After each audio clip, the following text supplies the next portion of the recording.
রাজ্যের বিরোধী দলনেতা শুভেন্দু অধিকারী উপস্থিত নদিয়ার তেরাঙ্গা যাত্রায়। কালীগঞ্জ বিধানসভা কেন্দ্রে উপনির্বাচন প্রসঙ্গে সাংবাদিকদের প্রশ্ন উত্তরে শুভেন্দু অধিকারী বলেন, 43% বিজেপি যে ভোট রয়েছে সেটা বিজেপির পক্ষে থাকবে, বাকি 57% কোথায় পড়বে জানা নেই। তবে সাংবাদিকদের সামনে এমন বক্তব্য দিলেন যা তা নিয়ে আলোচিত রানাঘাট দক্ষিণ বিধানসভা কেন্দ্রের বিধায়ক মুকুটমণি অধিকারী 8 মাস পর বিধানসভায় প্রার্থী হলে 50,000 ভোটে হারবে, আর তাতেই শুভেন্দু 1 কোটি টাকা রাখলেন বাজি।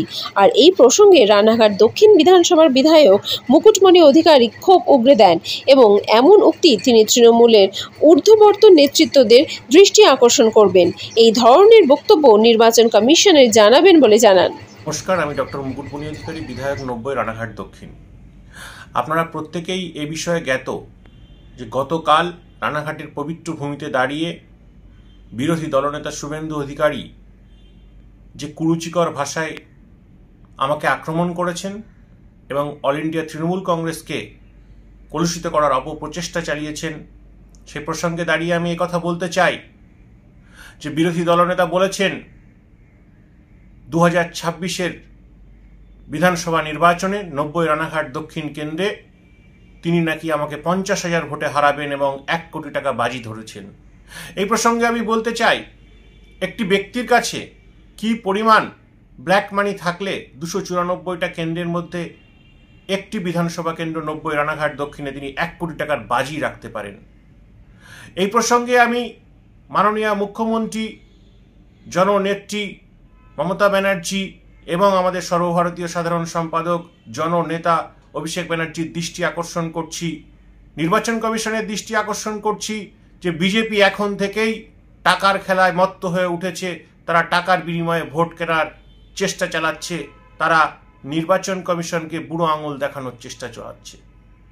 সেই সঙ্গে সঙ্গে একথা স্পষ্ট করে বলতে চাই, শাহাবুদ্দিনের বাড়িতে 3 বাটি গরুর মাংস সবার করে হিন্দু খেদিয়ে হিন্দু অত্যাচার করে আজ বিরোধী দলনেতা শুভেন্দু অধিকারী হিন্দুদের নেতা হওয়ার অপপ্রচেষ্টা করছেন। নদিয়া রানাঘাটের মানুষ তা মেনে নেবে না। 50,000-এর কাছাকাছি লিড পেয়েছে মাননীয় সুবিধাবাদী মুকুটমণি। তিনি এখানে পার্লামেন্টে এমপি হবেন বলে দল বদল করেছিলেন।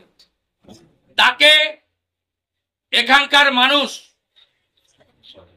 রানাঘাট সংরক্ষিত লোকসভা কেন্দ্রের মানুষ কত ভোটে হারিয়েছে আপনারা জানেন? হ্যাঁ, 37,000-এর হারিয়েছে তার নিজের কেন্দ্রে। সামগ্রিক ভাবে তো বিজেপির মধ্যে জগন্নাথ দা সবচেয়ে হাইয়েস্ট ভোটে জিতেছে। সেক্ষেত্রে আবার সেখানে উপনির্বাচনে পিটে মেরে ধরে কিভাবে তারা জিতে নিয়েছে আপনারা জানেন। আবার বলে গেলাম, 8 মাস পরে যে ভোট হবে, মুকুটমণি অধিকারী অন্তত 50,000 ভোটে হারবে। লিখে রাখবেন, 50,000 ভোটে হারবে। আমি তো 1 কোটি টাকা বাজি ধরতে রাজি আছি। আপনার ক্ষমতা অনুযায়ী আপনি ধরুন,